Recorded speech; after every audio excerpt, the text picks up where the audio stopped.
Who is to blame? We constantly seem to want to blame another generation, race, sex, religion for the failures in our lives. Who is to blame when we keep on repeating the failures of history over and over again? Is it the previous generation or the current generation? Is it a racial issue that has been contrived in order to continue with constant strife? Is it a division between the sexes or choice of what sex you want to be? Then finally, we throw in religion as the ultimate control factor. Is it your choice of religion or lack of religion that is to blame for all the world's problems? Is it all of the above when allowed to run rampant without respecting the freedom of each and every person? Is it easier to just blame another for the problems and tell them to fix their problems, to match our predisposed views, without being truly open to the possible solutions from numerous angles of approach? There truly is not any one solution to the enormous amount of problems that occur across our planet. What may be a problem to one is not a problem to another. This is why I believe that it is better for communities to focus on fixing their own problems in the best way that they feel is best for that community. We have become so reliant on central governments, banks, and corporations to fix problems for us. They are so far removed from the everyday life of most communities and have no clue as how to fix anything, but instead have a tendency to actually create even more problems by creating over-regulations and controls to even fix a gasket on a dripping sink. Instead of fixing the drip, they end up increasing the drip while spending more money to do so.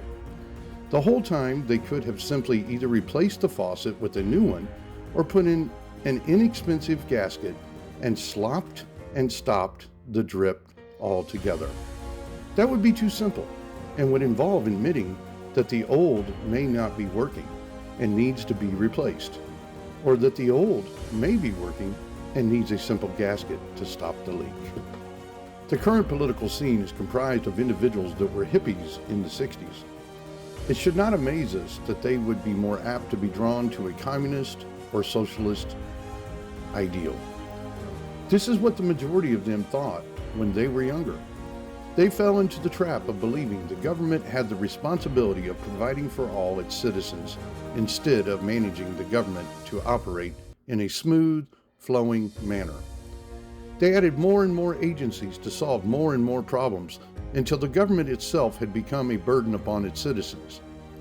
Instead of fixing the drip as they had intended, they turned the drip into a full-blown, constant, leaking flow of debt.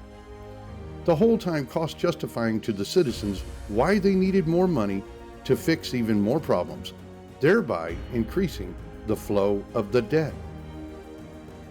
We should have learned after over 40 years of this process that it does not work. Is it not better to build a strong house upon a strong foundation? Nobody in their right mind would ever try to build a house from mid-air down.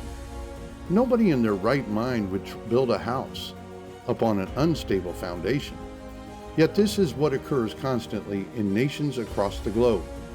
The foundations of these nations are in need of desperate repair, and instead of shoring up and fixing the foundation, the smaller communities, if you will, the nations just continue to build larger and larger stories upon its weakening foundations. This is a recipe for a total collapse of any building or house if continued.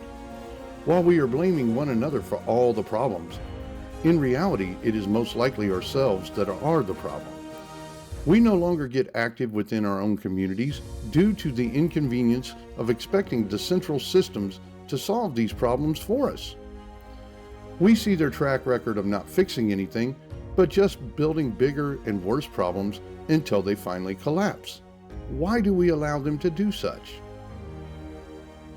In the end, all of us need to work together with one another to rebuild our communities and do what is best for them.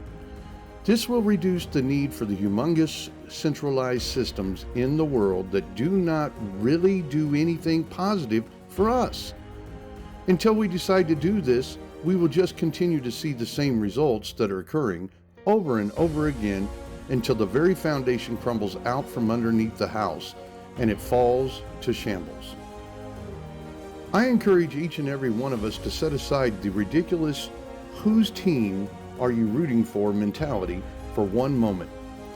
Look at the bigger picture and focus upon reinstating freedom with integrity in your community with your fellow neighbors. You will find this much more rewarding and find that we the people do not need to any longer be we the sheeple. Let us quit blaming one another and start working with one another for the betterment of our lives. We can surely do a better job than has been left to us. It is time for us to repair the foundations of our nations from the bottom first. The top will get in a stable and plumb line once we have succeeded on repairing our foundations. A foolish individual builds their house upon shifting sands and unstable soils. Do you like me? Feel that the political scene has become too unstable to trust our building upon. They are like shifting sand and unstable soil. Why would we continue to build upon such? We at the Citizens Freedom Network believe that it is time to shore up our foundations.